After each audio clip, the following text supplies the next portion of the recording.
Hey everyone, a very warm welcome to all of you।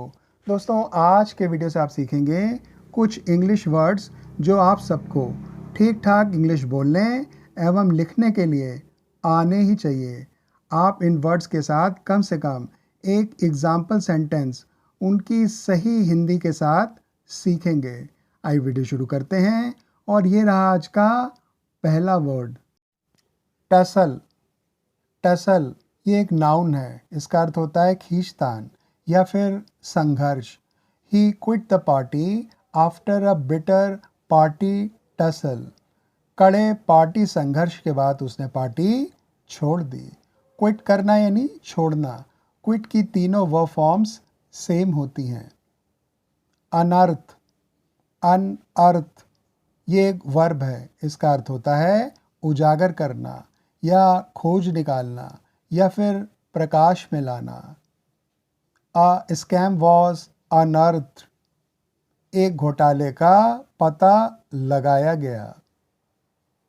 Guilty, guilty ये adjective है। इसका अर्थ होता है दोषी या कसूरवार या फिर गुनहगार। ही वॉज फाउंड गिल्टी, वह दोषी पाया गया। एम्बेजलमेंट, एम्बेजलमेंट ये एक नाउन है जिसका अर्थ होता है गबन करना या हड़प लेने का काम। There are allegations of embezzlement of funds, धन के गबन के आरोप हैं। एलिगेशंस यानी आरोप। एटमोस्ट, एटमोस्ट ये एक मोस्ट का फ्रेज है और इसका अर्थ होता है अधिक से अधिक या फिर ज़्यादा से ज़्यादा। एट मोस्ट 1 or 2 एरियाज में बी सेंसिटिव, अधिक से अधिक एक या दो एरियाज संवेदनशील हो सकते हैं। सेंसिटिव यानी संवेदनशील। लुक्रेटिव, लुक्रेटिव ये एडजेक्टिव है। इसे लुक्रेटिव ना पढ़ें। इसका अर्थ होता है धनदायक या फल देने वाला या लाभप्रद या लाभदायक। Try to grab lucrative opportunities, लाभदायक अवसरों को हथियाने का प्रयास करो। ग्रैब करना यानी हथियाना, अपॉर्चुनिटीज़ यानी अवसर। मिस स्टेप, मिस स्टेप ये एक नाउन है और इसका अर्थ होता है गलत कदम या फिर चूक। Any miss step today could prove costly, आज कोई भी चूक महंगी साबित हो सकती है। कॉस्टली यानी महंगी। रेकरिंग, रेकरिंग ये एडजेक्टिव है और इसका अर्थ बार बार होने वाली या वाला। He is suffering from a recurring ailment, वह बार बार होने वाली बीमारी से पीड़ित है। एलमेंट यानी बीमारी। डेफर, डेफर ये एक वर्ब है और इसका अर्थ होता है टालना या फिर अब तब करना। The officers kept deferring the matter, अधिकारी मामले को टालते रहे। ड्यूप, ड्यूप ये एक वर्ब है जिसका अर्थ होता है ठगना, धोखा देना या आँख में धूल झोंकना। He duped a person of ₹25 lakhs, उसने एक व्यक्ति से 25 लाख रुपए ठगे। प्रोवोकेटिव, प्रोवोकेटिव ये एडजेक्टिव है और इसका अर्थ भड़काऊ, आग लगाने वाला या फिर विवादास्पद। Nobody is allowed to make provocative statements, किसी को भड़काऊ बयान देने की इजाज़त नहीं है। स्टेटमेंट यानी बयान। लैमेंट, लैमेंट ये एक वर्ब है और इसका अर्थ अफसोस जताना या शोक प्रकट करना या फिर रोना। द जज लैमेंटेड हिज एब्सेंस, न्यायाधीश ने उसकी अनुपस्थिति पर अफसोस जताया। एब्सेंस यानी अनुपस्थिति या फिर गैर हाजिरी, अरिजन, अरिजन ये अराइज वर्ब का थर्ड फॉर्म है और इसका अर्थ होता है पैदा होना या उठ खड़ा होना। She said confusion may have arisen. उसने कहा कि कन्फ्यूज़न पैदा हुआ हो सकता है। रूथलेस, रूथलेस ये एडजेक्टिव है और इसका अर्थ बेरहम, निर्दयी या फिर बेदर्द। I am aware of the ruthless nature of the film industry. मैं फिल्म इंडस्ट्री के निर्दयी स्वभाव से वाकिफ़ हूँ। अवेयर होना यानी वाकिफ़ होना या पता होना। मोर ऑफन देन नॉट ये एक फ्रेज़ है और इसका अर्थ होता है अक्सर। I more often than not find myself in trouble. मैं अक्सर खुद को परेशानी में पाता हूँ। अनअफोर्डेबल, अनअफोर्डेबल ये एडजेक्टिव है और इसका अर्थ महंगे होने के कारण पहुँच से बाहर। Wars are unaffordable these days. युद्ध इन दिनों महंगे होने के कारण पहुँच से बाहर हैं। इम्पर्सनेट, इम्पर्सनेट ये वर्ब है और इसका अर्थ pretend to be another person for fraud और एंटरटेनमेंट। धोखा या मनोरंजन के लिए दूसरा व्यक्ति होने का बहाना करना। हिंदी में इसके कुछ और मीनिंग्स देख लीजिए। चोला बदलना, वेश बदलना, पहनना, जाली आदमी बनना।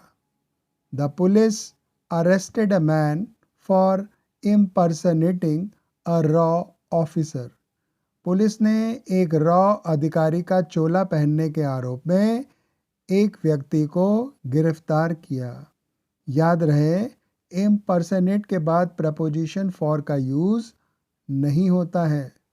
रफ अप, रफ अप ये एक फ्रेजल वर्ब है और इसका अर्थ होता है मारपीट करना। दे रफ्ड अप द सिक्योरिटी स्टाफ। उन्होंने सुरक्षा कर्मियों के साथ मारपीट की। आउटकम, आउटकम ये एक नाउन है और इसका अर्थ होता है नतीजा या फिर परिणाम। फाइट्स में हैव अनसर्टेन आउटकम्स। झगड़ों के अनिश्चित परिणाम हो सकते हैं। अनसर्टेन यानी अनिश्चित। पोटेंशियल, पोटेंशियल ये एक नाउन है और इसका अर्थ काम करने की काबिलियत का होना या फिर सामर्थ्य। Rajiv has full potential. Rajiv में पूरी क्षमता है। अकिन, अकिन ये एडजेक्टिव है और इसका अर्थ समान या समान प्रकृति रखने वाला या फिर सरीखा। I felt a feeling akin to terror. मुझे आतंक जैसा एहसास हुआ। एक और example, don't create an atmosphere akin to 1946। 1946 जैसा माहौल न बनाएं। इनीब्रिएटेड, इनीब्रिएटेड ये एडजेक्टिव है। इसका अर्थ नशे में धुत या फिर मदहोश। इसे इनएब्रिएटेड ना पढ़ें जो कि गलत प्रोनंसिएशन होता है। He was arrested in an inebriated condition. उसे नशे की हालत में गिरफ्तार किया गया। एट प्ले, एट प्ले ये एक फ्रेज़ है और इसका अर्थ being something that helps produce or influence a result. Hindi में कुछ ऐसा जो रिजल्ट लाने या प्रभावित करने में मदद करता है। Political considerations are at play. राजनीतिक विचार काम कर रहे हैं।